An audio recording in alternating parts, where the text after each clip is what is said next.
senyum-senyumnya saja dulu. Ya, ternyata masih segar semua. Ya, baik. Memang sudah beberapa kursi sudah kosong, tapi kita bisa melanjutkan dengan latar belakang refleksi-refleksi dan masukan-masukan kemarin. Dan kalau saya melihat jadwal hari ini,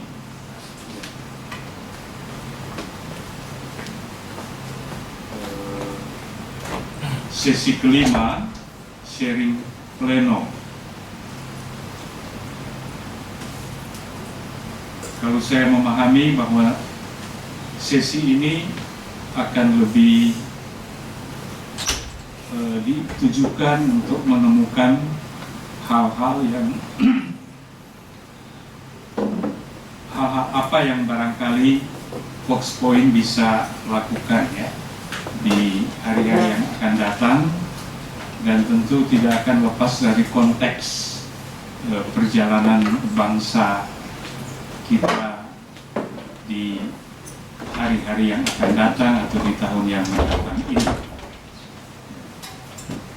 Saya memberikan kesempatan kepada Bapak Ketua Umum, Pak Handoyo, kalau ada sesuatu yang mau disampaikan lagi atau yang diharapkan, katakanlah, dari sesi terakhir kita ini, kurang lebih sampai jam 10 ya,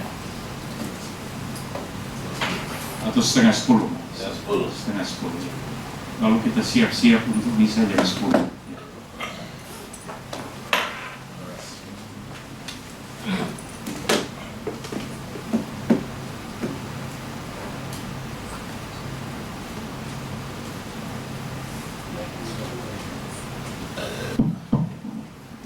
Terima kasih Pak Ter.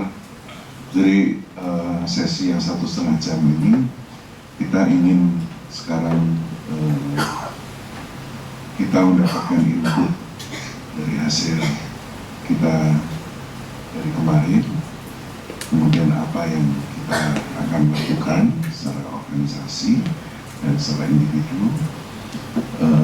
Semoga ke depan kita bisa lebih mantap, karena kalau enggak kita konsolidasi seperti ini ya susah juga ya untuk manggil yang dari jauh-jauh gitu ya, itu juga susah kan kalau kita hanya 2 jam, biasanya kan gitu, hanya 2 jam ya kita kalau rapat dan sebagainya. Nah ini kita kemarin merefleksikan diri kita maupun organisasi, temanya cukup bagus. Apakah gandum dan ilalang itu ada di dalam diri kita dan apa kita kemarin dari Norben, dari lain-lain kita identifikasi ya, dan kita mau coba memanage gandum dan ilalang dalam diri kita. Tetapi kalau kita melihat sebagai komunitas, ya komunitas adalah sebagai satu tubuh kita ini, kita juga punya gandum dan ilalang juga gitu kan. Jadi nah, gandum dan ilalang ini bagaimana kita sikapi? Pagi ini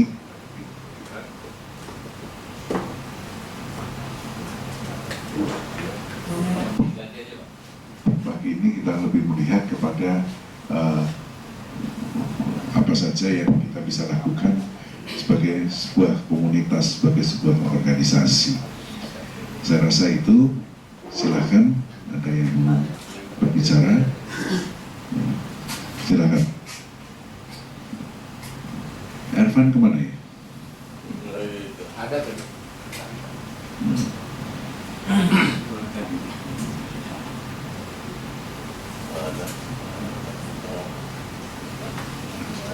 Silakan, ada yang mau? Ya, silakan Pak Dharma. Ya, pagi Pastor. Saya mau fokus di 2 isu dan agak terkesan dengan informasi dari Pak Yoakim yang dari Papua kemarin itu, bahwa sebenarnya ilalang dan gandum itu sebenarnya diseimbangkan untuk bisa menjaga kestabilan. Kedua hal tersebut diseimbangkan.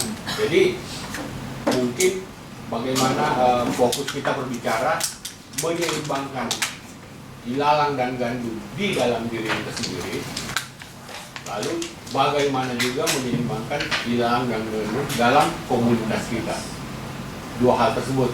Jadi maksud saya supaya kalau misalnya disetujui, kita akan fokus berbicara strategi atau teknik-teknik seperti apa yang bisa kita lakukan untuk mendapatkan kedua hal tersebut. Terima kasih. Tambahin aja Pak. Ya, selamat pagi Pak Tum, Atar.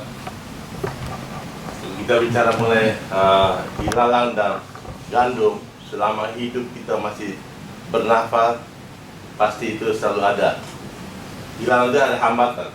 Hambatan di dalam kita melayani banyak hal. Mungkin dari orang terdekat, masalah-masalah lain, ekonomi, macam-macam itu.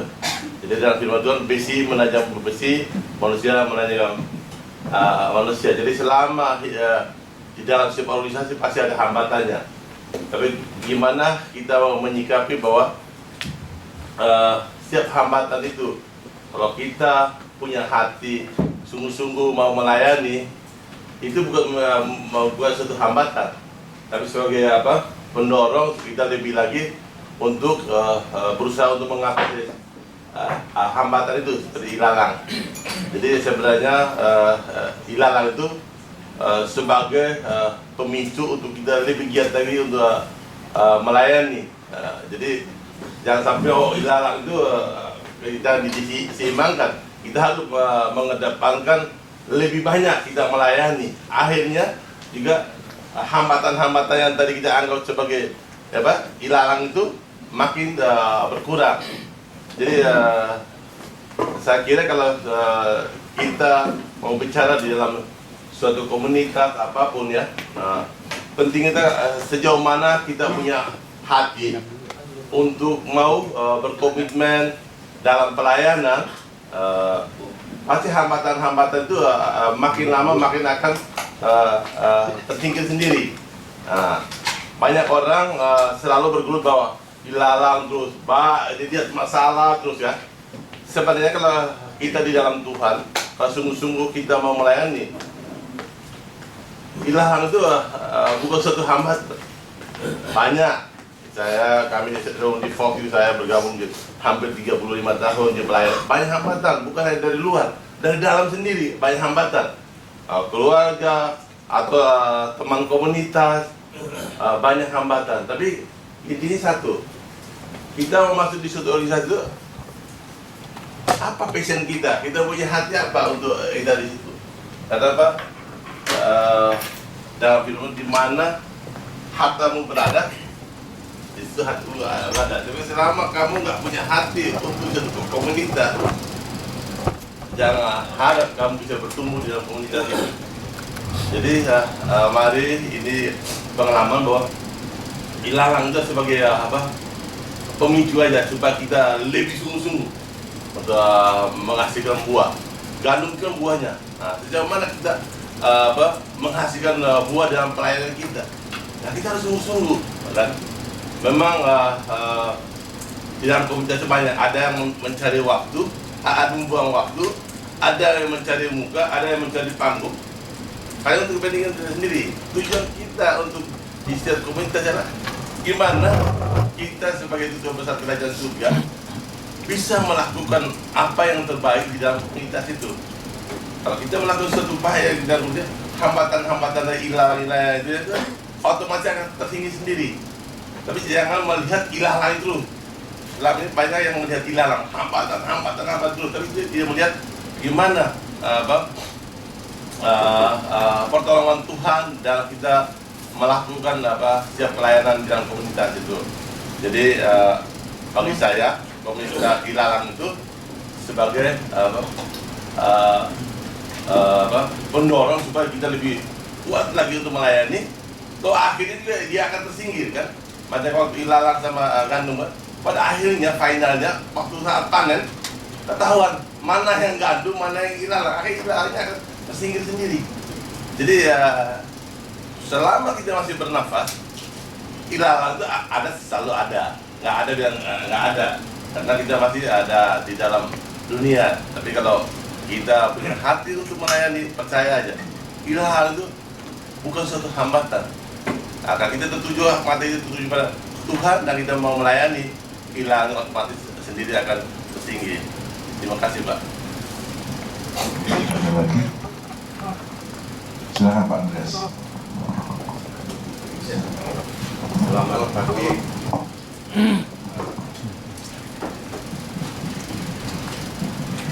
Selamat pagi Pastor dan Pak Ketum dan kawan-kawan di Foxpoint.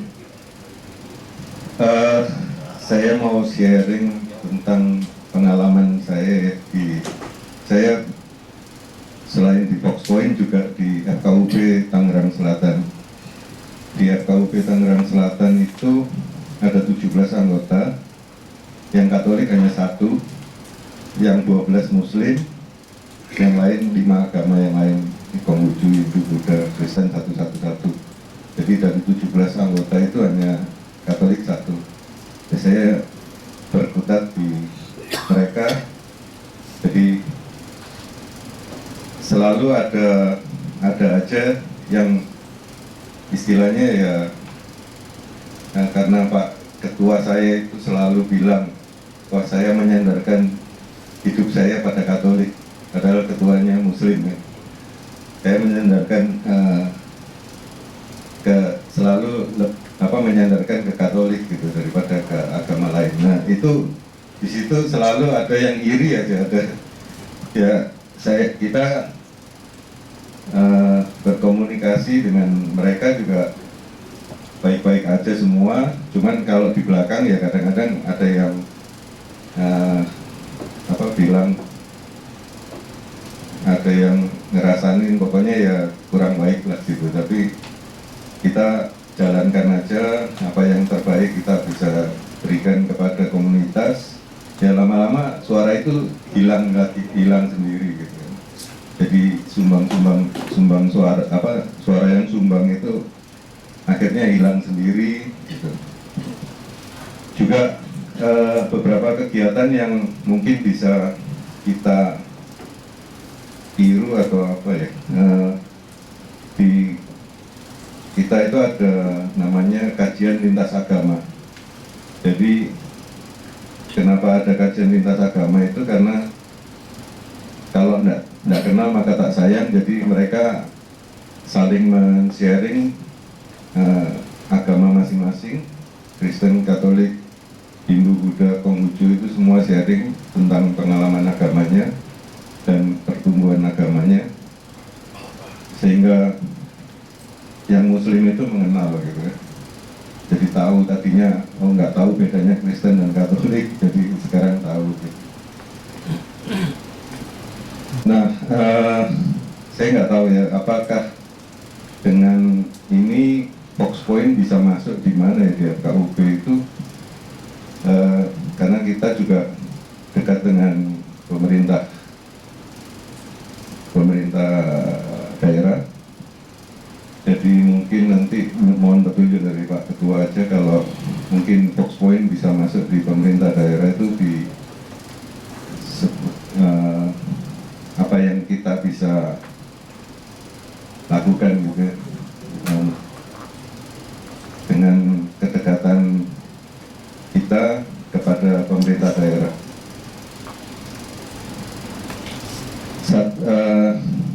Itu kemudian ada satu lagi yang mengenai Foxpoint sendiri.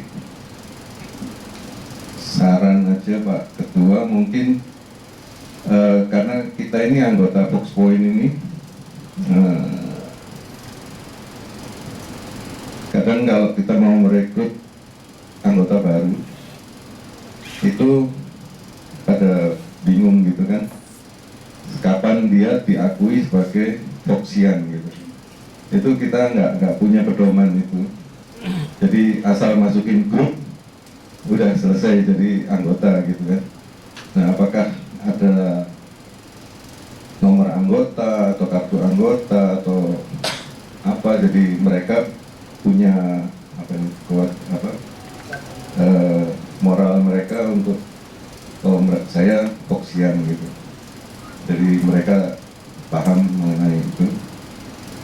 Kan kadang-kadang hanya kita suruh ke recall, harus ikut recall, tapi sebelum itu apakah ada formulir yang harus diisi gitu kan. Jadi sehingga kita di pusat pun DPN itu punya data space anggota. Apakah dari sekjen mungkin nanti membuat Google Form untuk ngisi, sehingga semua data di daerah pun di mana bisa kita punya database anggota Foxian seluruh Indonesia. Terima kasih Pak Ketua. Oke, Pak. Pak Manboyo juga Bapak Ibu sekalian, boleh sambil duduk aja ya Pak ya, dari sana. Ini refleksi pribadi saya terhadap materi-materi yang telah terberikan tentang gandum dan ilalang. Kalau tentang gandum dan ilalang itu saya kurang setuju kalau keduanya harus di-manage bersama. Karena apa? Karena menurut saya keduanya itu sebenarnya berbeda. Keduanya itu sebenarnya kalau secara pribadi itu adalah sebenarnya menampilkan sisi buruk dan sisi baik kehidupan kita, pribadi kita. Bisa juga kita bisa bilang juga kalau dalam Ignatian itu adalah sisi gelap dan sisi terang. Nah, ini sebenarnya yang harus kita selalu refleksikan dalam hidup kita. Apakah pemikiran kita, perkataan kita, perbuatan kita itu sungguh-sungguh menampilkan sisi baik atau sisi buruk? Nah, ini yang dinamakan discernment atau pembedaan roh. Kita harus selalu melakukan itu di dalam kita setiap kali kita melangkah, mengambil keputusan ataupun kita berbicara dan sebagainya. Itu yang harus kita selalu lakukan, yaitu perbedaan roh. Sehingga kita bisa lebih memikirkan apakah perkataan, perbuatan, ataupun keputusan yang kita ambil itu sungguh-sungguh berdasarkan kehendak Allah atau bukan. Karena kalau berbicara tentang gandum dan ilalang ini sebenarnya konteks tujuan akhirnya adalah kerajaan Allah. Jadi dimanapun kita ditempatkan, kita itu selalu membawa misi bahwa kita harus selalu menghadirkan Allah, baik itu di dalam perkataan, perbuatan, ataupun pikiran kita. Sehingga kita harus selalu melihat apakah kita ini bisa meminimais ilalang yang ada di dalam pribadi kita, sehingga lebih banyak memunculkan gandum. Gandum itu pun harus berbuah dan bisa dinikmati oleh orang lain. Itu dari sisi pribadi. Apabila itu kita bicara dalam konteks kelompok, maka kita harus menyadari bahwa di dalam kehidupan kita bermasyarakat ataupun berkelompok, pasti kita akan melihat ada orang-orang yang kecenderungannya menjadi ilalang atau yang menjadi gandum. Nah, ini selalu kita diingatkan kembali bahwa kita harus menjadi gandum. Karena kita ini, kembali lagi, misi kita adalah membawa kerajaan Allah itu, mewartakannya dan mewujudkannya di dalam komunitas kita. Apapun komunitas itu, misalnya komunitas politik kah, komunitas hidup gereja kah, itu kembali lagi bahwa semuanya ujungnya adalah kita harus bisa menghadirkan Allah itu di dalam kelompok itu. Jadi kembali lagi, ya ujung-ujungnya adalah kita ini adalah pembawa kabar baik, membawa, istilahnya kita membawa kerajaan Allah itu kemana saja kita ditempatkan. Jadi ya kembali lagi, walaupun kita ada di dalam organisasi masyarakat, tetapi mungkin ada waktu-waktu tertentu kita duduk berbicara dalam konteks spiritualitas, sehingga itu akan mengingatkan kita kembali bahwa misi hidup kita itu adalah kembali ujungnya adalah kerajaan Allah. Sehingga kita kemanapun kita pergi, apapun yang kita lakukan, ujungnya yaitu tadi kita harus melihat kembali kepada misi itu lagi. Sehingga kalau kita kembali kepada misi itu lagi, maka kita akan melihat keberagaman itu bukan sebagai pemecah belah, tetapi mungkin dalam konteks menghadirkan kerajaan Allah itu kita punya banyak cara yang kita bisa pakai. Itu saja Bapak dari saya. Terima kasih. Terima kasih Pak Sandi. Setelah itu Ibu Flora. Baik, selamat pagi Pak Ketum. Saya ingin menyampaikan beberapa hal, mohon izin mungkin agak sedikit lama, 1-2 menit. Yang pertama soal FKUB, Federasi Kerukunan Umat Beragama. Itu seperti yang disampaikan oleh Pak Andreas, saya setuju sekali. Kalau kita Fox Point itu memang harus berada di mana-mana, termasuk di FKUB. Kebetulan saya, terutama Erna, sangat memahami mulai dari sejak masih janinnya FKUB, kami memahami karena Erna mengikuti perjalanan itu. Nah, memang ada dua komunitas yang seolah-olah itu tercampur baur, tertukar, yaitu satu yang dibentuk oleh pemerintah melalui Kementerian Agama, dan satu memang betul independen dari kita, dari warga negara Indonesia. Nah, yang saya maksud adalah FKUB yang kita independen, artinya tidak ada doktrinasi atau tidak ada komando dari atas, sehingga tidak bias dengan kepentingan politik, kepentingan kekuasaan dan seterusnya. Nah, saya nggak tahu yang Pak Andreas yang maksud yang mana, tetapi mungkin kalau saya tahu ceritanya adalah pemerintah. Ya, nah, padahal kita ada FKUB yang secara nasional itu FKUB provinsi-provinsi, tetapi secara nasional disebut sebagai federasi. Ya, artinya asosiasinya nasional disebut sebagai federasi. Yang artinya gabungan dari yang daerah-daerah. FKUB sebagai federasi, dan ketuanya bukan Muslim, ketuanya justru Hindu. Ya, gitu. Nah, ini saya pikir ini kita di situ bisa lebih independen ya, lebih independen karena memang konsepnya adalah tabayun itu. Jadi kalau ada sesuatu ganjalan di antara ini kan kita ngomong lintas agama. Jadi kalau ada ganjalan itu lebih mudah cair. Ya, kasus-kasus terjadi di daerah yang mungkin Pak Ketum lebih paham, misalnya terjadi di Sumatera Barat ada friksi gitu. Nah, kemudian ternyata melalui FKUB lebih cepat selesai, apalagi kemudian kebetulan kita Fox Point cukup dekat dengan PKS Sumatera Barat. Itu Pak, kalau nggak salah Pak Ketum telepon PKS di sana, oke, kami beresin dan selesai urusannya.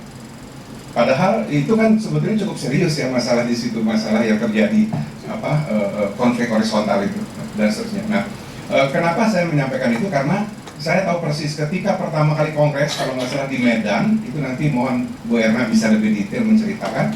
Itu begitu pemerintah tahu, Jokowi tahu bahwa ada kongres, ada FKUB yang mandiri seperti itu, kemudian beliau mengutus 2 pesawat angkatan udara ke Medan untuk menjemput semua pengurus nasional itu, diundang ke Istana Bogor. Itu saya pikir ini sesuatu banget sebetulnya. Nah, dari situ kan kelihatan kemudian bahwa pemerintah sangat appreciate terhadap namanya federasi tadi ya, yang saya maksud bukan yang dari Kementerian Agama. Saya rasa itu mengenai FKUB, nanti mudah-mudahan Bu Erna bisa menambahkan. Kemudian yang berikutnya mengenai gandum dan lalang. Ya, saya setuju dengan apa yang sudah diungkapkan baik melalui pemaparan Pater maupun teman-teman sampaikan bahwa sepemahaman saya yang namanya gandum dan lalang itu yang dimaksud oleh Yesus adalah zaman dulu, zaman 2000 tahun yang lalu. Ya, kita sendiri saya belum pernah lihat tuh namanya tanaman gandum, apalagi lalang yang dimaksud oleh Yesus pada waktu itu. Saya nggak paham. Tetapi kalau kita lihat dari pemaparan yang ada, yang dimaksud lalang itu bukan seperti ilalang yang kita ada di Indonesia. Itu adalah tanaman yang bentuknya mirip dengan gandum, sehingga orang susah membedakan. Itu yang dimaksud oleh Yesus. Sehingga makanya jangan dicabut, nanti yang aslinya gandum benerannya kecabut.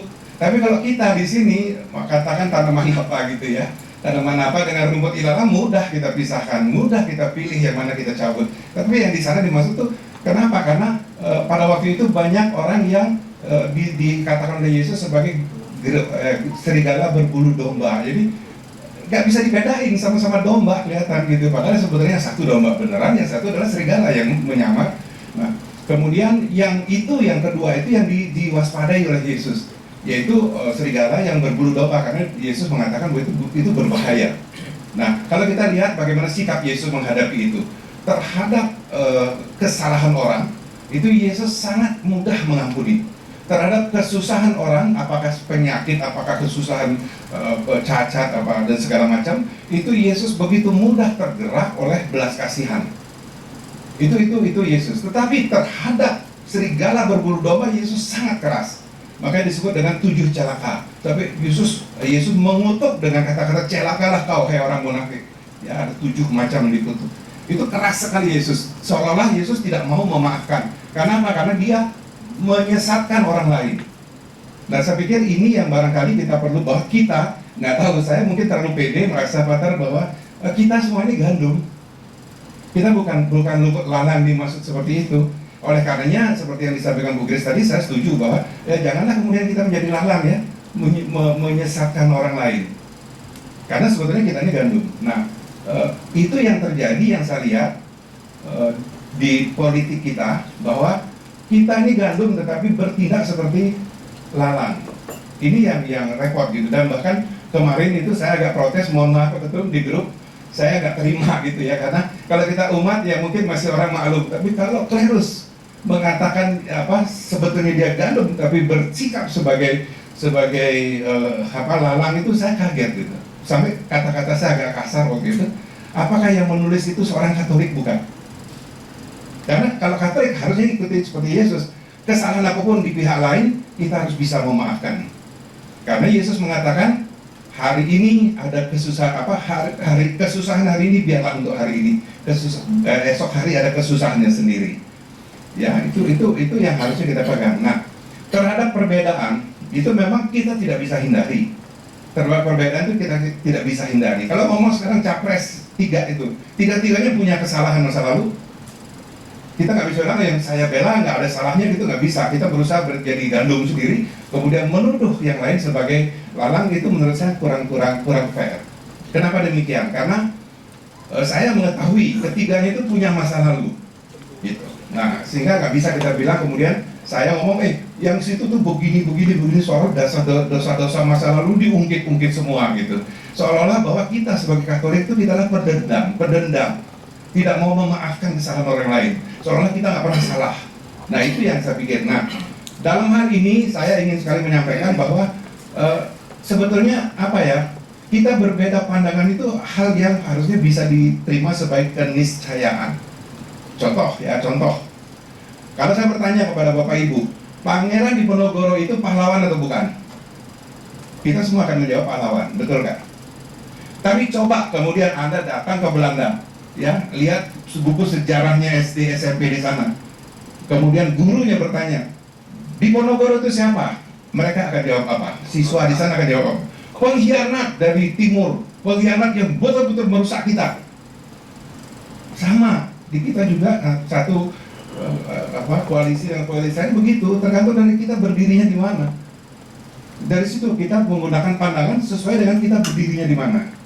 Tapi kalau kita berusaha untuk kemudian berdiri di sebelah sana, ya, seperti ke Belanda untuk ikut duduk pelajaran sejarah di situ, kita akan tahu seperti apa yang disebut dengan Imam Bonjol, Diponegoro dan sebagainya. Kira-kira demikian. Nah, oleh karenanya penting untuk kita menyadari bahwa kita berada di sini, menurut saya si A yang benar, maka saya dukung, maka saya pilih. Fine, nggak ada masalah dengan itu. Tetapi kemudian jangan kemudian si B itu jelek, si ini itu jelek gitu. Karena itulah yang dimaksud dengan serigala berbulu domba. Ya, itu kira-kira keinginan. Nah, kemudian yang terakhir adalah bagaimana kemudian kita mengatasi itu. Yaitu yang saya lihat yang paling mendasar dan terjadi di semua komunitas lain, bukan hanya di Poksian. Terutama kita di Indonesia Timur yang punya budaya ketimuran yang kita banggakan dari dulu itu kelemahannya adalah kita tidak bisa berkomunikasi dengan baik. Itu kelemahan sangat mendasar di kita. Seringkali kita bahkan tidak bisa mengungkapkan apa yang ada di benak kita, apa yang ada di hati kita. Itu seringkali terjadi. Kemudian kalau setelah kita bisa mengungkapkan apa yang ingin kita sampaikan, kita merasa sudah bisa, padahal belum. Yang benar adalah bagaimana kita bisa mengungkapkan apa yang ada di benak dan di hati kita itu diterima oleh orang yang kita tuju. Jadi bukan kita yang menentukan, tapi orang yang menerima. Apakah dia bisa menerima apa yang kita sampaikan? Nah, itu mulai dari pertama konteks, ya kan, kedua tata caranya menyampaikan, kemudian waktunya kapan, ya, waktunya berbeda, bisa jadi berbeda hasil, intonasinya bagaimana, gitu, seperti yang diawali oleh Pater tadi. Saya senang sekali dengan Pater melihat dari ujung sana ke ujung sini. Saya pengen lihat senyumnya masing-masing. Pater menyampaikan itu penting sekali. Jadi kalau anak lagi cemberut, Anda ajak ngomong itu susah banget. Kalau anak saya lagi cemberut, itu saya menasihati dulu, itu jadi pisau untuk anak saya. Jadi kita harus lihat waktunya. Gitu. Intonasi penting. Yang terakhir, intonasi penting. Kenapa? Karena kita menyampaikan yang benar, tapi menyampaikannya dengan keras atau dengan kata-kata yang kurang pas, gitu ya, tentu sulit diterima. Saya rasa demikian. Jadi komunikasi menurut saya hal penting, entah bagaimana wujudnya nanti. Apakah kita akan adakan lagi rekoleksi atau apa khusus mengenai bagaimana kita menyampaikan apa yang ada di benak kita, belajar untuk demikian, maka saya yakin caleg-caleg Katolik kita itu nanti akan jauh lebih mudah diterima oleh orang lain, karena kita mampu menyampaikan sesuatu yang kemudian diterima benar atau sama dengan apa yang ingin kita sampaikan. Saya rasa demikian, Pak Ketum. Terima kasih. Terima kasih. Saya yang di depan itu geli karena ada bahasa suami istri terjadi.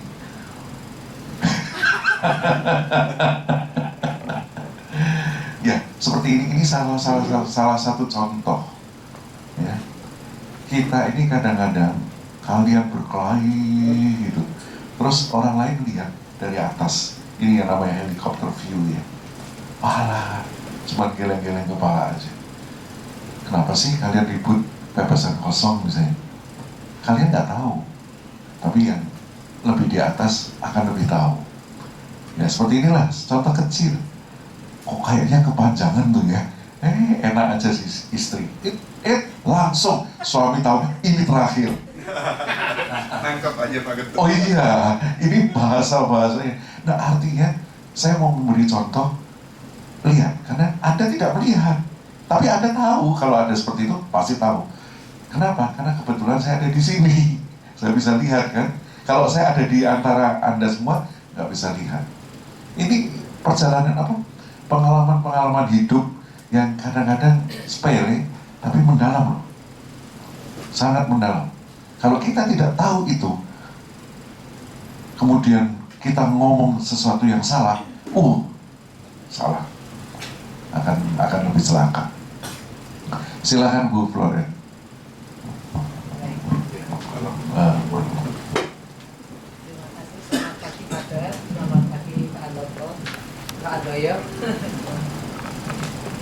Dan selamat pagi Bapak Ibu semua yang penuh dalam kasih Tuhan. Sebenarnya apa yang saya sampaikan itu sudah kasarnya 90% disampaikan oleh Ibu Grace. Saya sebenarnya tidak mungkin perlu bicara lagi. Cuma mungkin saya menambahin sedikit.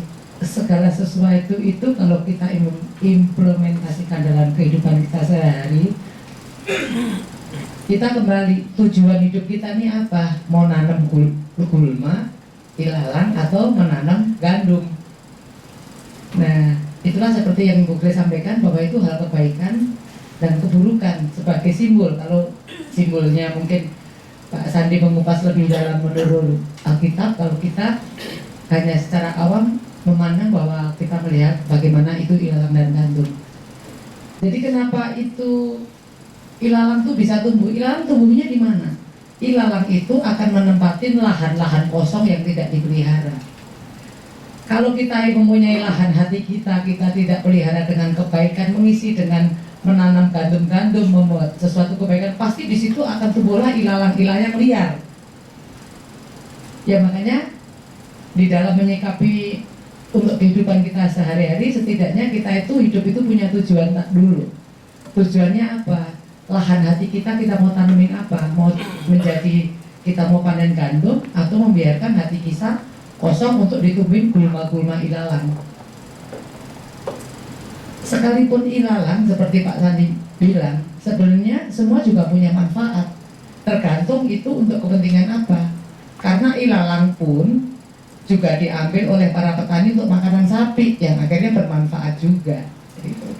Jadi dalam menyikapin dalam kehidupan kita tentu bagaimana kita memelihara hati kita agar penuh dengan kita menjadi gandum. Akan tetapi bahwa gulma pun juga ciptaan Tuhan yang sebenarnya bisa dimanfaatkan asal kita tahu persis bahwa manfaatnya itu untuk apa. Saya rasa itu saja. Baik, terima kasih. Terima kasih. Bagus refleksi yang tadi sudah disampaikan, dan memang saat ini saat kita membumi, kemarin kita melihat dari segi filosofisnya, biblisnya dan sebagainya. Sekarang bagaimana sih untuk Fox Point? Saya sudah katakan tadi, kita menghadapi sebuah masalah, walaupun masalah itu bagi saya tidak terlalu saya permasalahkan. Dalam satu komunitas selalu akan terjadi seperti itu, seperti gandum dan ilalang. Saya setuju kita tidak boleh menghakimi bahwa kita gandum, mereka ilalang, bukan. Tetapi adanya friksi, adanya sikap-sikap yang kita berangkat bersama-sama, tetapi pada suatu saat dalam perjalanan itu terjadi pandangan yang berbeda. Sementara ini saya didorong oleh banyak orang untuk melakukan tindakan tegas. Tapi sampai hari ini saya tidak melakukan apa-apa selain saya harus melindungi orang-orang yang sevisi dan semisi. Karena ini penting. Ya, terpaksa WA saya harus bekukan ya, lewat sekjen. Ya, itu semua tindakan yang saya harus bertanggung jawab. Dan kita ganti WA kita, ya, itu kita ganti. Kenapa? Kalau hanya perbedaan pandangan sampai di sini, sampai di tataran organisasi kita, saya masih oke. Ternyata orang-orang yang Anda pasti tahu lah, ya, di sini, itu membawa berita ini ke sebuah partai, ke sekjen partai itu. Kebetulan sekjennya orang Katolik, sehingga komunikasi kita dengan partai itu menjadi terblok. Dan lucunya mereka mengatakan bahwa loh, kenapa Fox bisa dengan semua partai kecuali orang ini? Lah, orang ini ngeblok bagaimana? Aneh kan? Ini memancing kesabaran saya. Dan banyak orang sudah mengatakan sikap ini. Saya bilang nanti dulu, saya cari cara lain. Saya tidak punya, saya hanya mikir begini. Saya punya teman di partai itu bukan hanya cuma satu. Saya datang ke seniornya sang ketua umum. Orang tidak pernah berpikir, orang tersebut yang ngelaporin yang ini juga tidak pernah tahu bahwa kita punya hubungan yang jauh dengan seniornya. Ketumnya ini sudah tua, ini lebih tua lagi. Saya katakan, ini Fox begini, dia bilang jalan terus, saya buatkan ini. Udah. Orang yang di sini yang hanya kenalnya sebatas sekjen, ya sudah, ya kita lihat, ya sudah. Saya tahu kenapa. Kan orang pergi ke suatu tempat kan belum tentu saya tahu, saya bukan peramal juga. Salah satu teman yang ada di sana, teman dari partai itu, dan kebetulan itu sahabat saya, anggota DPR. Saya datang berkunjung, saya dengan salah satu wakil ketum. Dia cerita, wah Pak, Bapak kenal Pak ini? Gitu. Iya, saya bilang. Ya, dia juga salah satu pendiri kita. Masa dia jualan? Wah, saya diusir dari WA, dikeluarkan dari WA oleh sekjen baru tuh, ya. Terus saya kader dari partai ini. Kan ini kan, bayangkan aja, cerita itu saya dapat bukan dari orang lain, dari orang yang bersama di perkumpulan itu. Terus dia malah dia bilang ini, saya jawab aja Pak Handoyo, loh kalau Anda dikeluarkan satu, WA kan ratusan, masuk aja ke WA lain. WA Katolik kan banyak, WA Katolik yang lain. Yang cerita pada saya juga orang Katolik di partai itu. Dan dia sangat tahu perjuangan Fox Point karena dia salah satu dewan pakar kita. Yang ini yang terjadi.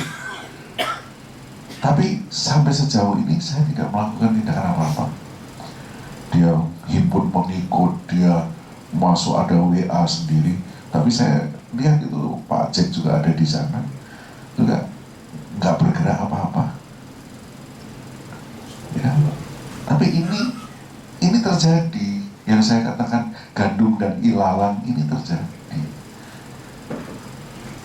Menjadi satu tubuh, tapi ya kita harus sikapi. Dan sikap saya terus terang, saya tidak mau terus saya keluarkan terus ini, enggak. Sementara ini saya anggap dia tidak tahu perjuangan kita. Itu aja. Nah, sampai sekjen punya ini kita ganti semua WA dan sebagainya, ya saya katakan oke, silakan. Ya, tapi tetap WA itu tidak kita matikan juga. Tapi WA ini malah jauh lebih sejuk loh, aneh kan? WA DPN yang kita geser, orang-orang yang ini tetap aja di ini, kita sebut WA-nya itu Warnasari ya kalau nggak salah ya. Salah. Yeah. Warnasari semua itu yang namanya hapusan, semua provokasi itu si Jahil satu itu Indra misalnya ya, ini. Tapi yang lucunya dulunya berantemnya frontal, malah aman, aneh. Kalau tidak ada DPN-nya kenapa kok aman gitu kan? Aman ada ya. Oh. Iya. Ganti nama Aminin sekarang. Jadi ini yang terjadi. Saya hanya pikir, dan salah satu dari orangnya saya tawarin retret. Saya tawarin supaya ayo kita dengarkan masing-masing. Tapi ada alasan dan benar karena Perduki hari kemarin dan hari ini juga ngadakan retret, ngadakan siarah, siarah ke beberapa goa Maria, dan orang-orang itu, 2 orang itu ikut. Jadi ya, saya tahu dan saya cek karena Vivi, sekretaris saya, kebetulan juga yang koordinir itu sehingga dia tidak bisa datang ke sini. Jadi benar gitu, jadi bukan escape karena alasan yang lain. Tapi secara objektif sayang gitu, harusnya datang di sini mendengarkan, kemudian merefleksikan pada diri sendiri. Dan saya pun juga tidak mengatakan bahwa saya 100% benar. Orang bisa berasumsi kan. Ya seperti ini tadi yang saya salah satu contoh bahasa suami istri, bahasa isyarat antara Bu Erna dan ini itu bisa saya tangkap karena saya hadir di sini. Kalau saya tidak hadir di sini, saya dan ada di depan, hadir tapi ada di belakang, di tempat Pak Dharma misalnya, juga tidak akan tahu. Tapi kalau hadir di sini dan kebetulan di depan, ini semua kepada situasi dan kondisi. Segala sesuatu terjadi pas pada situasi dan kondisi di mana saya ada di sini di depan, sehingga saya bisa melihat gerak mimik, gerak ekspresi tubuh dan sebagainya. Orang ini tidak pernah lagi terlibat, tapi dia merasa bahwa Fox, kenapa kok ke PKS, kenapa kok ke sana, ke tempat yang bukan partainya dia. Dia pun bukan anggota partai sebetulnya, karena dia hanya salah satu relawan, ya kebetulan menjadi salah satu dewan pengawas bersama-sama dengan salah satu tokoh dari Merah misalnya ya. Tapi ya begitulah. Tapi ini terjadi dalam organisasi. Ya. Itu satu. Kedua, Kenapa saya dan Pak Cek mengadakan retret? Bagi kita, apapun yang kita lakukan, kita harus punya dasar iman Kristiani. Namanya kita sebut iman Kristiani.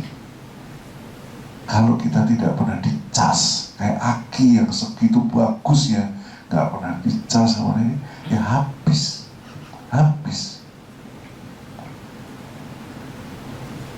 Tiap pagi saya berdoa, dan itu saya mulai sejak benar-benar saya merasakan, saya imani bahwa Yesus datang pada saya. Karena tidak pernah itu saya rasakan lagi loh. Jadi aneh, banyak sekali saya ke KRK, kemana gitu. Ya, bahasa roh, ya, saya melakukan bahasa roh, tapi tidak pernah saya merasakan kedamaian yang seperti yang saya rasakan yang kemarin saya cerita. Saya betul-betul jatuh, tidak merasa sakit sama sekali. Pada jatuh, coba duduk, tapi saya nggak merasa sakit. Bahkan saya merasakan ada yang mengatakan, saya mencintaimu, layani aku.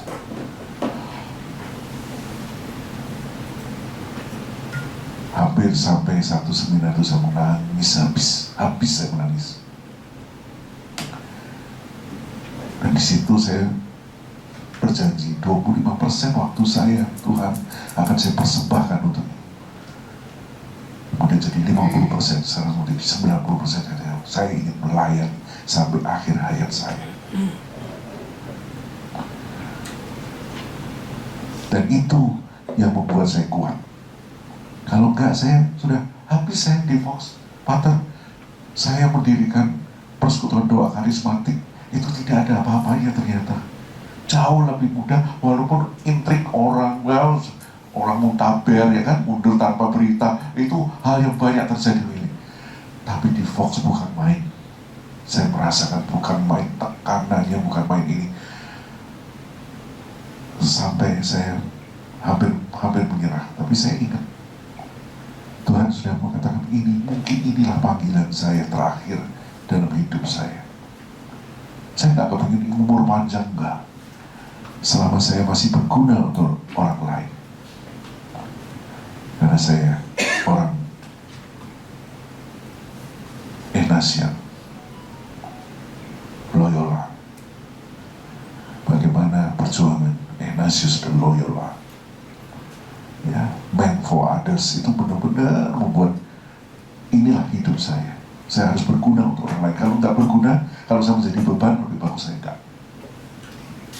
Semua sampai, mohon maaf, usia saya 67 tahun, tapi saya sudah punya tempat abadi saya di sebuah tempat. Saya beli sendiri, saya tabung sendiri, saya dengan istri saya. Kalau saya meninggal, ini saya tidak mau merepotkan orang. Ya. Untuk ini tujuan akhir kita adalah kita bertemu, berkumpul bersama dengan Tuhan. Dan ini orang kadang-kadang nggak pernah merasakan. Tapi bukan berarti bahwa saya tidak punya dosa. Enggak loh, enggak. Saya masih jatuh bangun, tapi saya menyadari bahwa Tuhan selalu ada di samping saya. Perusahaan saya sudah begitu, saya diangkat di perusahaan saya sekarang. Orang sudah mengatakan 3 bulan lagi, Pater, perusahaan saya ini akan bangkrut sudah, karena sudah merah semua. Itu 6 tahun yang lalu, dan sampai hari ini masih berjalan. Siapa? Bukan hebatnya saya, enggak. Tapi karena saya berserah pada Tuhan. Saya ingin mengatakan, Tuhan, saya punya karyawan, saya gaji 50%. Ternyata itu Pak Amur, salah satu penasihat hukum saya di perusahaan itu.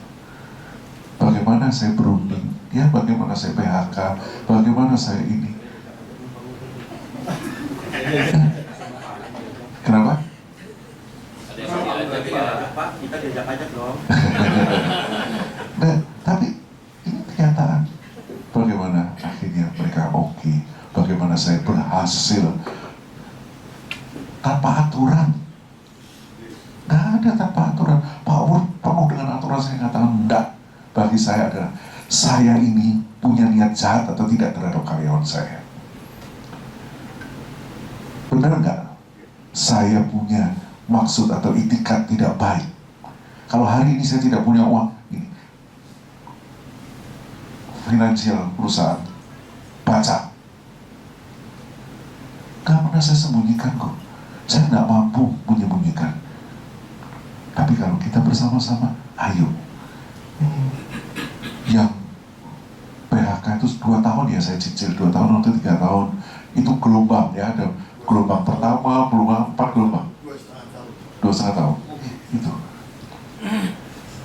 Tapi mereka percaya pada saya.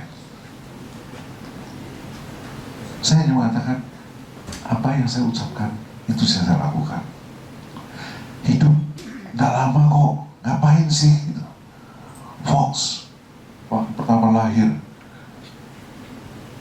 Pater Yance ini tahu persis karena saya di bawah Pater Yance. Pater Yance moderator FMKI, saya salah satu ketua FMKI. Wah, difitnah kok ini ya enggak apa-apa.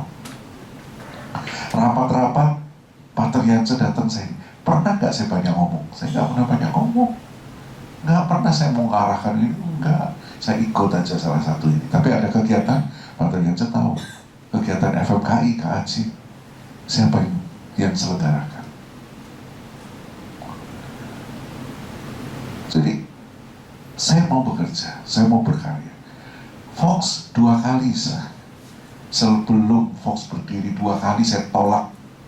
Lu sayang ini orang-orang yang ikut meeting waktu itu sudah nggak ada di sini, tapi masih ada, orangnya masih hidup. 2 kali saya coba singkirkan, jangan saya jadi ketua umum. Saya tuh nggak kepingin, saya lebih ke konsep.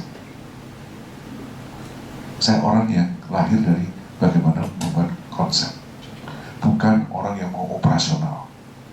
Tapi terpaksa nggak tahu bagaimana Tuhan tunjuk, ya terpaksa lah. Sekarang ya konsep, ya operasional. Itu kalau Anda sudah terima tim pemenangan kader, bagaimana nanti yang akan saya cerita ini, itu saya konsep. Dan saya sudah rilis, saya lupa malah ya, karena saya bukan orang operasional murni. Pak Sekjen saya minta periksa, coba lihat wordingnya, Anda. Setelah itu dia kembali dia pikir saya bagi, saya udah nggak kepikir bagi. Sampai kemarin salah satu telepon saya, Pak Handoyo, konsep ininya mana? Acuannya pedoman. Oh, loh, saya pikir masih di Sekjen sebenarnya. Ternyata sudah kasih ke saya. Karena ini numpuk semua ya, saya nggak bisa ini lagi. Sudah nggak keteris akhirnya baru kemarin. Ini ya, jadi saya ngomong apa adanya. Saya tidak pernah takut diapain. Ya. Saya mengatakan kalau saya lawan, kalau pernah satu kejadian dengan salah satu keuskupan di mana kami benar, kami datang ke Bapak Kardinal, saya katakan, Bapak Kardinal, masalahnya begini ini, boleh dicek dengan siapa saja ini. Kalau kami salah, saya siap untuk minta maaf. Orang kan bisa salah, tapi kalau benar, sampai ke paus pun saya akan jabani. Saya tidak pernah takut dengan siapapun kecuali Tuhan saya. Dan ini saya lakukan dan akhirnya bagus, baik hubungannya. Kembali, bahkan beberapa orang saya ajak bagaimana permintaan maaf dari salah satu keuskupan itu pada kita. Nangis saya, karena memang inilah perjuangan kita. Kita membawa Fox ini bukan sesuatu yang gampang. Menempatkan Fox gak sesuatu yang gampang. Makanya saya katakan kita ini orang-orang aneh. Bayangin aja, banyak fitnah, banyak cerita orang-orang Pak Triansyah, tim FMKI yang ada di KWI masih juga. Tapi ya, saya jalan terus. Kenapa? Karena perjuangan kita bukan untuk diri saya pribadi, nggak ada. Sampai 70 tahun kok mau jadi menteri. Dulu begitu lahir 2016 kan udah deket-deket tuh ke 2019. Wah, nanti ini Pak Handoyo bakal mau jadi caleg ini. Kan begitu suaranya kemana-mana menggunakan organisasi ini. Saya tidak pernah kepikir begitu 2019 lewat, ini 2024 nggak tahu lagi apa ya, masih juga ngomong oh mau jadi caleg. DCS sudah keluar, nggak ada nama saya, nggak ada partai, saya nggak punya KTA partai. Karena saya punya keinginan lebih bagus saya menjadi seorang guru, di mana saya bisa menghasilkan banyak student-student saya yang sukses. Itu kebanggaan yang saya bawa mati. Daripada saya menjadi anggota legislatif, ya kalau sukses, kalau pakai baju orange, wah, saya mikir, loh, jangan munafik ya. Saya tahu persis kejadian-kejadian banyak sekali.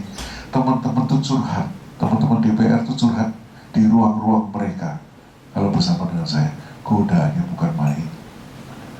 Kalau enggak, ya kayak Ahok itu.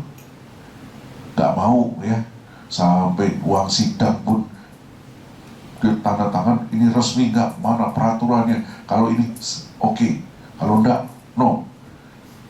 Ya kalau gitu Indonesia belum sampai seperti itu. Tapi kalau enggak, mohon maaf, Joni Plate itu kekayaannya bukan main. Bukan karena korupsi BTS. Korupsi BTS dia dapat sekitar hampir 2 T, dan itu lari kemana saya tahu. Tidak ke kantong dia. Tetapi oleh karena apa? Karena sistem. Karena dia rezim penguasa pada saat itu 2019 loh, di mana Nasdem, PDIP dan ini itu adalah partai penguasa. Sedih saya, sedih sebagai orang Katolik. Orang kalau bilang wah Joni Plate begini, sorry. Untuk Fox saya datang dengan Ibu Tuti ya ke kantornya, ada Ibu Tuti. Saya minta tolong dibantu untuk golf, turnamen golf. 1 rupiah pun saya tidak dapat pulang. Sakit hati enggak? Tapi saya membela dia. Kalau ada orang mengatakan orang Katolik korupsi ini, bukan Joni Plate-nya, karena sistemnya begitu. Nah ini yang harus kita lawan. Inilah perjuangan Fox. Berani nggak kita lawan? Itu pertanyaannya. Kemarin salah satu hierarki namanya apa? Romo sama Kopong. Tuan Guru Kopong. Kita tulis yang dia tulis itu. Sampai hari ini tidak dibaca atau mungkin WA-nya sudah ganti. Sebagai orang Fox, kami ingin bersuara. Benar nggak ini suara Anda? Kedua, mengapa suaranya menjadi begini? Kritis boleh. Tetapi kalau kemudian memaki, meinikan, wah, saya rasa ini bukan seorang pastor yang harus berbicara begini. Kita boleh, Fox, orang awam boleh, tapi itu pun tidak akan kita lakukan. Karena misi kita membawa perdamaian, bukan perpecahan. Kalau mau kurang-kurangan, yuk, saya tahu. Apa kekurangan Ganjar saya tahu, apa kekurangan Prabowo saya tahu, kekurangan Anies pun saya tahu. Tapi apakah itu perlu dan itu membuat negara kita sukses, makmur, sejahtera? Perpecahan iya. Ini kadang-kadang kita harus lihat konteksnya. Tidak membela kebenaran asal kebenaran. ini kita bilang apapun, enggak. Tapi kita memberi nasihat di belakang, kita ikut. Makanya saya katakan Fox harus ikut di sana. Tapi salah satu yang diajarkan waktu di Kasebul, kita boleh apa? Boleh hanyut, ikut hanyut, tapi tidak boleh larut. Itu salah satu. Ya. Kita boleh ikuti, tetapi pada saat itu kita harus menjadi terang dan garam di situ. Dan kalau kita diutus di tengah serigala, ya kita harus mau. Saya mengatakan orang-orang Katolik yang ada di PKS itu diutus di tengah serigala. Kok kita malah orang Katolik, wah, enggak ini malah di ini. Hari ini saya katakan, salah satu orang kita menjadi dewan pakarnya PKS. Salah satu orang kita menjadi dewan pakar PKS. Sehingga semua hal yang berkaitan dengan PKS kita tahu. Terus orang itu dimaki, orang itu wah enggak bisa lah, wah kok begini. Ini keuntungan siapa? Untuk kebaikan siapa? Dan saya yakin orang tersebut adalah orang Katolik asli, tulen, sampai mati pun Katolik. Makanya saya utus. Dan pengutusan itu dalam rapat dengan Bapak Kardinal saya kenalkan. Pro kontra silakan, tapi kita punya. Ini nanti akan bagaimana, kemana arahnya, bagaimana ini. Kita tahu, tapi mereka tidak tahu apa yang kita lakukan. Dan bukan mata-mata juga, bukan. Nggak nyelundup, bukan. Karena hubungan baik, silakan. Saya perlu keahlian Bapak, silakan. Dewan PKS, Dewan Pakar, anggota PKS-nya? Enggak, bukan anggota. Oh silakan. Kalau anggota, saya masih mikir-mikir dulu. Tapi suara Dewan Pakar itu betul-betul bersuaranya cukup objektif ya, dia keras ya keras. Itu tidak terpengaruh oleh presiden PKS-nya, enggak. Nah, apa yang kita lakukan, Fox lakukan, untuk siapa? Untuk gereja kita, untuk kita tahu positioning. Dan kalau kita lihat nanti suatu waktu, katakanlah, ya mudah-mudahan misalnya Pak Indra jadi menteri, ya karena menang tuh Aniesnya. Ya, kemudian PKS kalau dia cari mana ya orang non Muslim, cari siapa? Fox Point. Dia akan cari Fox Point, tidak akan cari yang lain. Dia akan cari, ternyata, dan baru terbuka kalau kita sudah di dalam. Ternyata PGI itu tiap bulan pertemuan dengan mereka. Nggak ada yang tahu kan? Tidak ada yang tahu. Ternyata teman kita, saudara bukan sepupu ya, saudara kita ya, itu juga melakukan tindakan-tindakan yang bagi saya itu positif kan, membina hubungan, membina relasi yang positif. Itu dilakukan. Terus di mana KWI? Nggak ada. Ya kita wakili. Sehingga mereka kalau tanya ini Katolik, kita Kongres Wanita ya Bu Tuti, kita yang diundang kan. Bagaimana kita masuk di VVIP kan? Itu ikut Pak Ur, Ibu Tuti, ada 5 atau Monik, terus siapa lagi? Ada beberapa orang. Oh Pak Jack, Ana. Ini pelaku-pelaku sejarah. Bagaimana kita masuk ke kandang singa? Ya, kalau orang mengatakan Katolik kan begitu. Tetapi mereka diterima enggak dengan baik? Diperlakukan dengan hanes enggak? Hanes kan? Sangat hanes. Dan setelah itu feedbacknya datang ke saya. Ada salah satu petinggi PKS mengatakan, Presidennya Pak Ahmad Saiku, terima kasih Pak, saya sedang dampingi Pak Anies. Pada saat itu dia dampingi Pak Anies di Bekasi, ya dilarang itu tiba-tiba stadion, dan dia ini pada saat itu dia ada di sana. Dia bilang, terima kasih Pak. Bagi kita ya, terus so what? Kita disuruh masuk Islam. Sampai saya mengatakan, apakah Handoyo akan masuk Islam? Kalau masuk Islam, masa Islamnya PKS sih?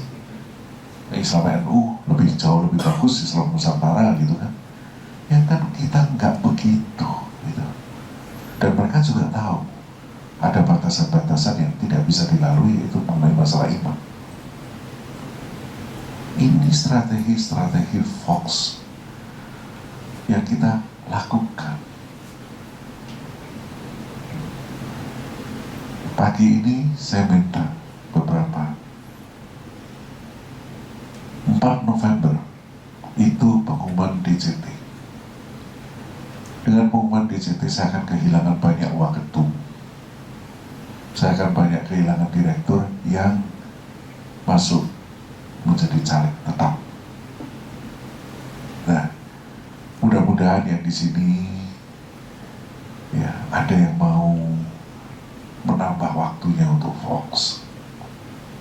Saya tahu waktu sangat berharga, tapi Fox kan harus terus berjalan. Kalau saya sendirian, apa nggak kasihan sih? Orang sudah umur 67, rambut sudah putih ini. Kalau Ganjar ya bagus gitu kan. Tolonglah, saya minta beberapa orang untuk nanti menjadi PLT.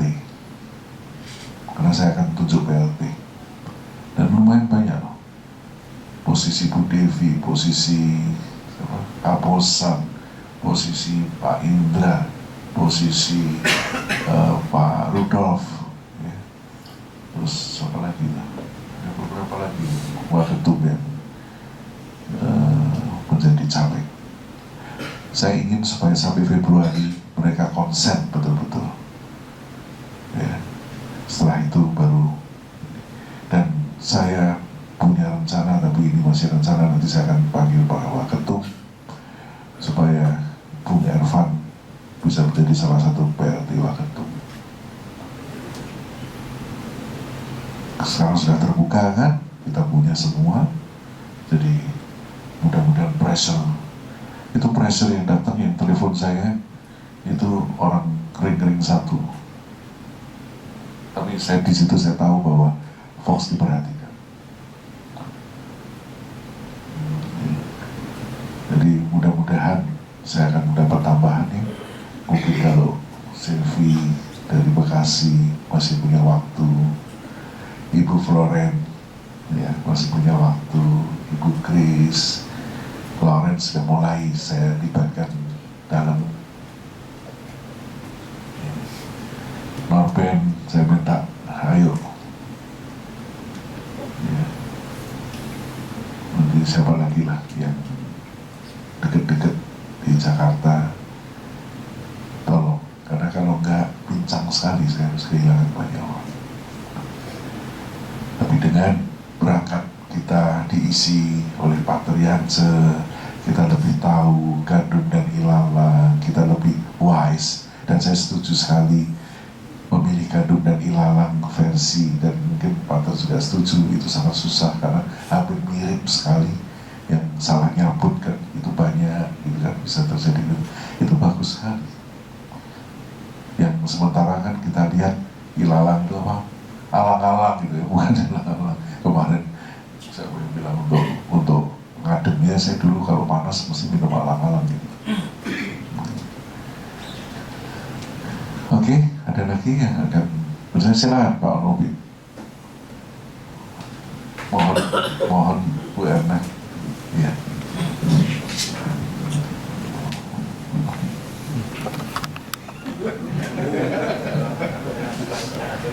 Terima kasih Pak Ketum. Terima kasih. Saya sharing aja. Kita berbagi pengalaman. Di luar sana kita akan masing-masing punya kehidupan masing-masing.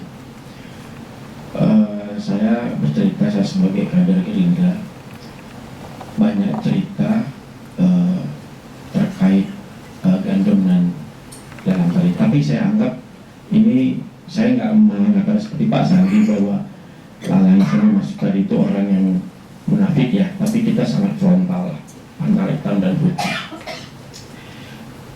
Selama saya ini, istilah saya gini Pak, memanage ya. Kalau istilah Pak Eta tadi itu memilah, kalau bagi saya itu memanage mana gandum, mana lalang atau ilalang. Sebagai contoh kasus, ada kader-kader Gerindra yang mungkin dulu waktu zaman pergerakan dia banyak berhubungan silaturahmi dengan teman-temannya. Jadi seperti yang disampaikan Pak Sandi sama Pak Ketum, intinya kita komunikasi. Contoh kasus begini, mungkin umum atau media tidak meliput dan mungkin sengaja tidak meliput banyak kejadian terkait dengan gereja yang mau dilarang kebaktiannya, mau dihancurkan. Kita ada beberapa kader Gerindra yang mungkin dulu dipergerakan berteman dengan waktu itu teman-teman di FPI, dan kasusnya waktu itu FPI yang mau merusak. Kalau kita dari jalur partai, ya kalau kita dari jalur partai itu sangat riskan, risiko. Tadi karena opini publik juga nanti akan bisa merusak partai itu sendiri. Namun kami kader-kader yang Kristiani yang punya jalur ke FPI itu melakukan mediasi, melakukan komunikasi sebagai pertemanan, dan akhirnya mereka terima. Artinya begini teman-teman, kita itu, saya dari kecil saya bangga sebagai Katolik karena selama saya kecil sampai sekarang Romo itu pastor-pastor mengajar kita cinta kasih. Ya, cintailah musuhmu, jadilah kamu putusan, jadilah kamu garam. Dan saya melakukan itu. Saya berteman dengan teman-teman dari FBR, FPI. Karena apa ya? Bukan karena melihat dia seperti apa, ya dia sesama manusia gitu. Nah, hal seperti ini suatu saat dibutuhkan dalam persoalan. Nah, dikaitkan dengan Fox, ya, saya berharap Fox juga seperti itu. Kalau di tingkat organisasi mungkin ya pengurus-pengurus kayak Pak Handoyo dan pengurus lainnya melakukan seperti itu. Dan sepengetahuan saya, Fox Point itu adalah organisasi kebangsaan. Kalau organisasi sosial saja memerlukan hubungan dengan komunitas, dengan organisasi lain, yaitu organisasi sosial yang menurut saya kita melayani. Apalagi Fox Point yang mengatakan ini organisasi kebangsaan. Ketika kita bicara kebangsaan, di situ udah pasti terkait juga dengan politiknya. Dan ketika kita berbaur sama orang-orang yang dianggap tidak pantas menerima, ini adalah strategi bagaimana persoalan-persoalan kebangsaan itu bisa diselesaikan. Makanya saya sangat setuju ketika Pak Ketum melakukan kebijakan dan strategi-strategi kita masuk ke semua lini, semua organisasi. Karena kita tidak tahu nanti siapa yang membantu kita, siapa yang menusuk kita. Tapi selama kita menghargai dan baik semua orang, semua organisasi, ini akan menguntungkan kita ke depan. Itu yang dilakukan secara organisasi. Tapi secara individu, sebagai anggota Fox Point, ya saya merasakan di DPR itu Fox Point itu sudah punya nama. Jadi ketika saya mengenalkan organisasi, saya katakan Fox Point, dan itu jelas. Karena banyak, ini saya rasa juga Fox Point belum optimal ya Pak Ketum ya, tapi dia sudah punya nama dan sudah mewarnai. Nah, makanya komunikasi itu sama orang lain itu penting. Siapapun, musuh pun yang saya pahami, cintailah musuhmu. Bukan berarti ya tadi seperti Pak Ketua sampaikan, mencintai musuh bukan berarti harus nikah. Hanyut tidak mesti larut. Jadi saya berhubungan dengan teman-teman semua itu enjoy aja. Dan bagi saya ketika kita sudah bisa selesai dengan hubungan dengan pihak lain atau komunitas yang merasa orang tidak pantas, kita bisa melakukan itu. Saya rasa untuk internal Volkswagen itu saya rasa gontong-gontongan itu tidak akan. Kenapa? Dengan saudara yang tidak seiman saja kita bisa gitu. Apalagi dengan saudara seiman yang atas dasar keimanan yang sama. Jadi kalau menurut saya orang-orang yang tanda kutip di internal Volkswagen itu tidak bisa menerima perbedaan, tidak bisa itu, saya rasa dia nggak bergaul, tidak punya pengalaman ya berhubungan dengan organisasi atau orang-orang lain yang menurut kita dianggap tidak pantas gitu. Kenapa Bu? Ya, gitulah, kurang gaul lah istilahnya. Jadi saya berharap teman-teman setelah acara retreat ini, ayolah buka mindset kita. Ya, kita baik semua orang, bukan berarti kita harus jadi dikadalin. Enggak, itu adalah bagian dari strategi kita juga. Dan apalagi kita punya organisasi, ketika ada informasi di luar, ayo kita diskusi di Volkswagen, saling sharing. Ya, saling sharing terkait dengan FKUB tadi itu banyak di seluruh Indonesia. Namun saya hanya sedikit ada strategi-strategi khusus dikala organisasi-organisasi formal tidak bisa menyelesaikan, ada jalur-jalur komunikasi yang informal yang bisa menyelesaikan, dan itu memang jujur aja tidak akan diliput oleh media atau itu tidak seksi gitu loh. Tapi ini bukti kami pernah melakukan 3-4 kasus di mana gereja mau ditutup, mau dibredel, mau dirusak secara individu. Kader-kader Kristiani di Gerindra itu melakukan pendekatan kepada teman-teman organisasi yang mungkin di tengah masyarakat itu dikenal ekstrim atau radikal. Mungkin itu Pak Ketum sama Peter dari saya sharing. Makasih. Oke, saya rasa waktu tinggal 3-4 menit lagi kita minta dari Pak Ture. Baik, terima kasih. Mungkin sudah waktunya kita akan mengakhiri pertemuan kita atau retreat kita. Saya mau menyampaikan 1-2 hal setelah saya mengikuti seluruh proses dan percakapan kita. Pertama-tama saya mau mengapresiasi perjumpaan kita ini, karena bagi saya setelah mendengarkan semua sharing, masukan-masukan,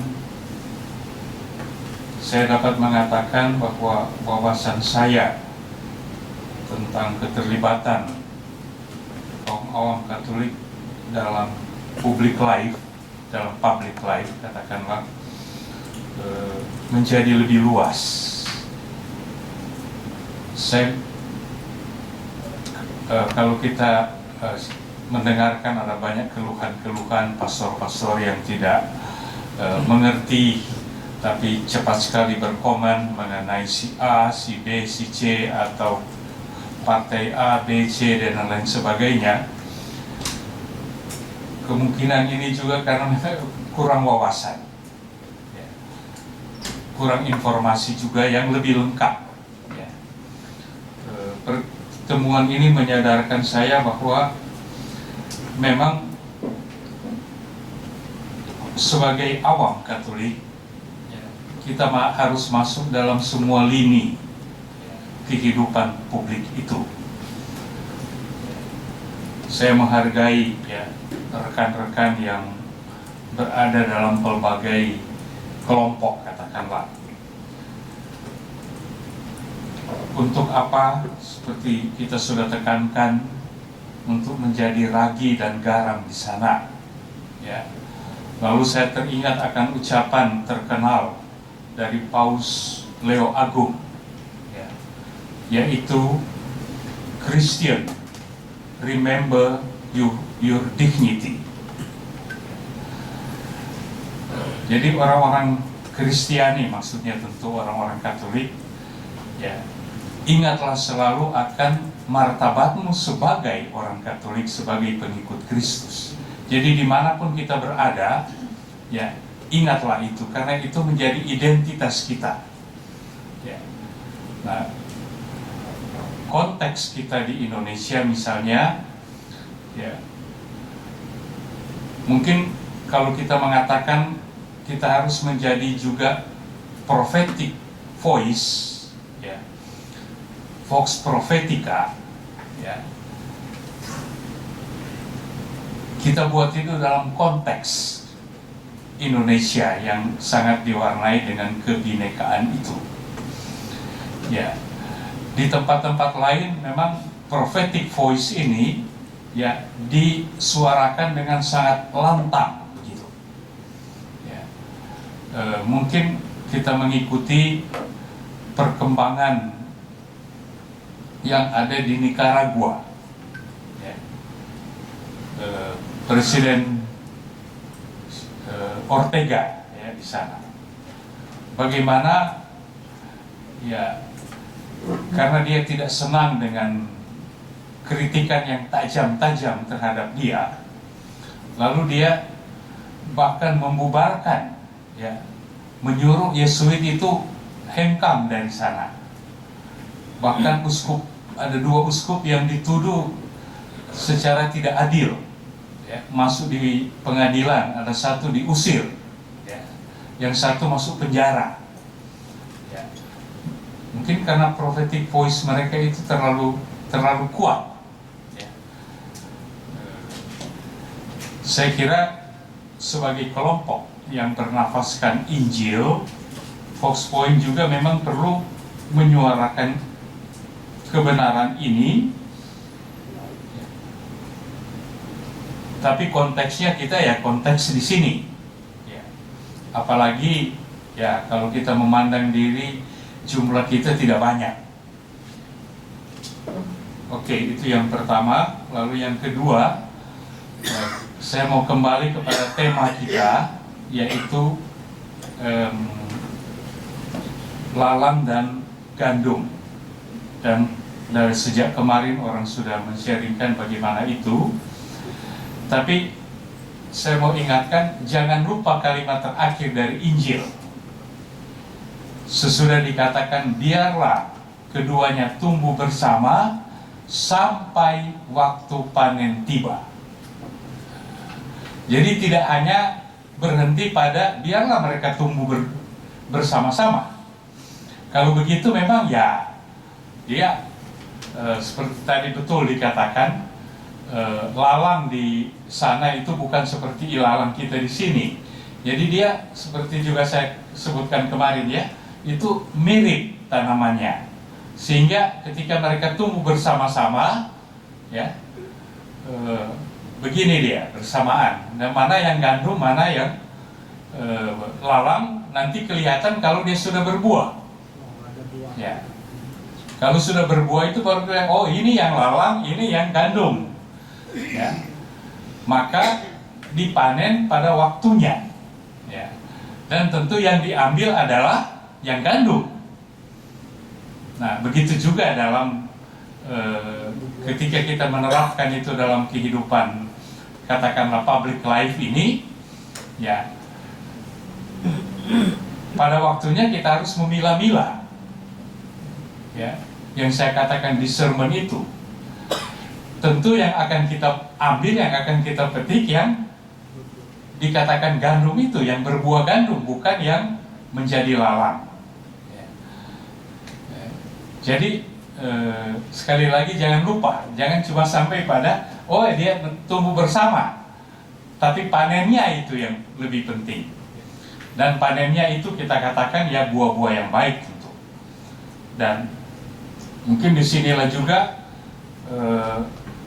peran kita itu dapat ditunjukkan, gitu kan.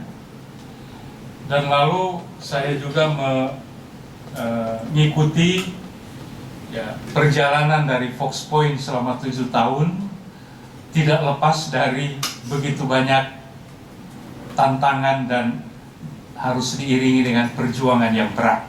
Ya. Pak Ketum itu sejak kemarin sudah sharing banyak tentang hal ini. Ya.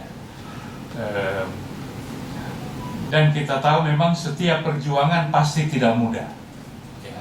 Apalagi kalau kita berjuang dengan satu visi yang jelas, walaupun itu mungkin kita tidak agung-agungkan ke depan, tapi sudah ditanam di dalam diri kita sebagai orang Katolik, itu yang saya katakan dignity tadi, yang Paus Leo ke Agung sudah katakan, ya, dignity sebagai orang Kristiani, ya, dan dignity, Christian dignity ini yang kita jadikan sebagai dasar untuk perjuangan-perjuangan kita, atau mungkin kata-kata lain adalah nilai-nilai Injil yang harus kita tanamkan, sehingga ketika kita menghadapi satu situasi, misalnya yang kemarin saya katakan,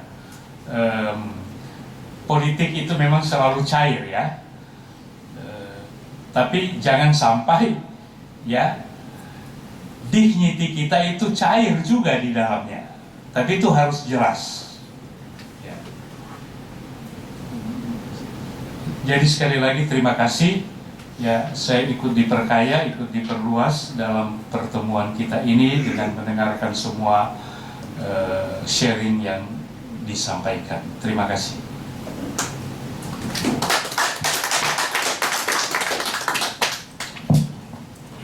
Oke, saya rasa kita persiapkan untuk misa, dan mudah-mudahan dengan retret ini kita lebih diperkaya dalam iman Kristiani kita, dan juga makin gigih berjuang bersama dengan Foxpoint Indonesia. Terima kasih. Terima kasih Pater, terima kasih Pak Handoyo. Sekali lagi kita beri tepuk tangan. Sebelum misa kita akan katedrik, tetapi mohon waktunya Pater 3 menit saja, karena dari tadi saya belum lihat ada konklusinya, ya. Nah, mohon Pak Sekjen menyampaikan yang tadi malam sudah sempat dibocorin dengan singkat dan padat. Terus, ya Bapak Ibu, teman-teman sekalian, selamat pagi, berkat dalam. Mohon izin Pak Poso. Kalau mohon izin Pak boleh. Ya Bapak Ibu, teman-teman sekalian, Foxpoint Indonesia sudah 7 tahun, usia yang belum terlalu lama, tapi kalau dari segi organisasi itu banyak pengalaman, banyak ya ada gesekan di dalam mungkin, ada ini, tapi lumayan banyak lah yang kita lakukan. Nah, kalau dari saya pribadi, menurut pendapat saya dan juga saya sebagai sekjen, yang terpenting saat ini adalah bagaimana Fox ini tetap berkiprah dengan jati dirinya dia. Contoh, saya buka sedikit, kita ini sebetulnya ada bidang pemberdayaan perempuan. Sampai hari ini DPR itu belum berjalan kayak gitu, kan harus ada yang pegang satu waktu. Terus kemudian kita juga mendorong kader-kader kita itu masuk di komisi apa?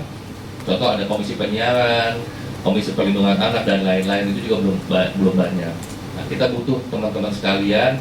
Contoh mungkin yang saya lakukan saat ini, saya biasa kalau saya lihat ada orang Katolik bagus, punya kiprah, dan dia orangnya juga bisa menjadi anggota tim yang baik, saya biasa kasih tahu dan perkenalkan dengan Pak Ketum, ya, supaya memperkuat Fox kita. Tapi kalau udah masuk di dalam Fox itu bukan, nih aku nih, gue ini hebat nih, bukan itu Bapak Ibu teman-teman sekalian. Tapi kita ini menjadi satu. Fox itu kan, saya ingin satu waktu menjadi satu gerakan yang luar biasa gitu. Apapun nanti hasilnya kan kita akan nikmatin bersama. Dan untuk menyambut kontestasi Pileg, ya teman-teman punya banyak caleg-caleg dari Fox juga di masing-masing dapil, itu didukung dulu lah. Kita harus dukung teman-teman kita itu menjadi calon legislatif yang berhasil, bukan hanya mantan caleg. Ya kalau mantan caleg buat apa kayak gitu? Harus sampai dia menduduki jabatan. Sudah ada satu ya, kemarin ada teman kita Bu Christian di Kristina kali ya di Gunung Kidul, sudah dipilih pergantian antar waktu, tapi kan udah lebih ini. Kemudian di Pontianak, Kalimantan Barat itu ada Lydia, itu sekjen pertama, Nah, kita ini kan harus dukung teman-teman kita. Caranya bagaimana? Ya lihat di dapil kita ada siapa. Kalau ada orang Katolik belum masuk Fox, bisa diperkenalkan kepada ketua DPD supaya kita tarik juga, semakin memperkuat kita juga begitu.